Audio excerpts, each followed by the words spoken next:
One India Kannada YouTube ಚಾನಲ್ಗೆ ಸ್ವಾಗತ. ನಾನು ಸಂದೀಪ್. IPL 10ನೇ ಆವೃತ್ತಿಯ ಒಂದು ಹರಾಜು ಪ್ರಕ್ರಿಯೆ ಈಗಾಗಲೇ ಶುರುವಾಗಿದೆ. ಆದರೆ ತುಂಬ ನಿರೀಕ್ಷೆ ಹುಟ್ಟಿಸಿದಂಥ ಒಂದು ಆಟಗಾರರು ಈಗಾಗಲೇ ಹರಾಜಾಗದೆ ಉಳಿದುಬಿಟ್ಟಿದ್ದಾರೆ. ಹೌದು, ಅದರಲ್ಲಿ ಮಾರ್ಟಿನ್ ಗುಪ್ಟಿಲ್ ಅವರು ಕೂಡ ಹರಾಜಾಗದೆ ಉಳಿದ್ರೆ Jason Roy, Faiz Fazal, Alex Hales, Ross Taylor, Saurabh Tiwary, Irfan Pathan, Sean Abbott, Chris Jordan ಅಂತ ಒಂದು ದೊಡ್ಡ ಆಟಗಾರರು ಅವರ ಮೇಲೆ ಒಂದು ನಿರೀಕ್ಷೆ ಇತ್ತು. ಆ ಒಂದು ಆಟಗಾರರು ಈಗ ಒಂದು ಹರಾಜಾಗದೆ ಉಳಿದಿದ್ದಾರೆ.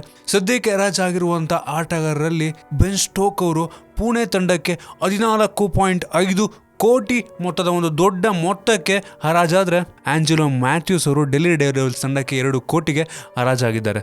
ಮತ್ತು ಪವನ್ ನ್ಯಾಗಿ ಅವರು ರಾಯಲ್ ಚಾಲೆಂಜರ್ಸ್ ತಂಡಕ್ಕೆ 1 ಕೋಟಿಗೆ ಹರಾಜಾಗಿದ್ದಾರೆ. ಮತ್ತು ಇಯಾನ್ ಮಾರ್ಗನ್ ಅವರು ಕಿಂಗ್ಸ್ 11 ಪಂಜಾಬ್ ತಂಡಕ್ಕೆ 2 ಕೋಟಿಗೆ ಹರಾಜಾಗಿದ್ದಾರೆ. ಮತ್ತು ಕೋರಿ ಆಂಡರ್ಸನ್ ಅವರು ಡೆಲ್ಲಿ ಡೇರ್ಡೆವಿಲ್ಸ್ ತಂಡಕ್ಕೆ 1 ಕೋಟಿಗೆ ಹರಾಜಾಗಿದ್ದಾರೆ. ಒಂದು ರೀತಿ ಹೇಳೋದಾದ್ರೆ ನಾವು ತುಂಬ ನಿರೀಕ್ಷೆ ಮೂಡಿಸಿದಂಥ ಆಟಗಾರ ನೋಡ್ಬೋದು. ನೀವು ಇಲ್ಲಿ ಇರ್ಫಾನ್ ಪಠಾನ್ ಅವರು ಒಂದು ಹರಾಜಾಗದೆ ಉಳಿದಿರುವಂಥದ್ದು, ಮತ್ತು ಗುಪ್ಟಿಲ್ ಅವರಾಗಿರ್ಬೋದು ಅಥವಾ ರಾಸ್ ಟೇಲರ್ ಅಂತ ಒಂದು ಸ್ಫೋಟಕ ಆಟಗಾರ ಈ ಒಂದು ಹರಾಜಾಗದೆ ಉಳಿದಿರುವಂಥದ್ದು ಒಂದು ರೀತಿ ಆ ಒಂದು ಆಟಗಾರರಿಗೆ ಒಂದು ಆಘಾತವನ್ನು ತಂದಿರುವುದಂತೂ ಹೌದು. ಮುಂದಿನ ಒಂದು ಹಂತದಲ್ಲಿ ಒಂದು ಆಟಗಾರರು ಮತ್ತೆ ಸೋಲ್ಡ್ ಆಗಬಹುದು ಅಂತ ಒಂದು ನಿರೀಕ್ಷೆ ಇದೆ.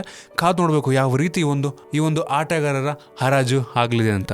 ಸದ್ಯಕ್ಕೆ ಇಷ್ಟೇ. ನಿಮ್ಗೆ ಅನಿಸುತ್ತೆ ಈ ಒಂದು ಹರಾಜು ಪ್ರಕ್ರಿಯೆ ಬಗ್ಗೆ ಕೆಳಗಡೆ ಕಾಮೆಂಟಲ್ಲಿ ತಿಳಿಸಿ. ನಿಮ್ಗೇನಾದರೂ ಈ ವಿಡಿಯೋ ಇಷ್ಟ ಆಗಿದೆ ಅಂದರೆ ಕೆಳಗೆ ಲೈಕ್ ಬಟನ್ ಇದೆಯಲ್ಲ, ಅದನ್ನು ಕ್ಲಿಕ್ ಮಾಡಿ ಶೇರ್ ಮಾಡಿ. ನಮ್ಮ ಬೇರೆ ವಿಡಿಯೋಗಳಿಗೆ ಒನ್ ಇಂಡಿಯಾ ಕನ್ನಡ ಯೂಟ್ಯೂಬ್ ಚಾನಲ್ಗೆ ಸಬ್ಸ್ಕ್ರೈಬ್ ಮಾಡಿ. ಧನ್ಯವಾದ.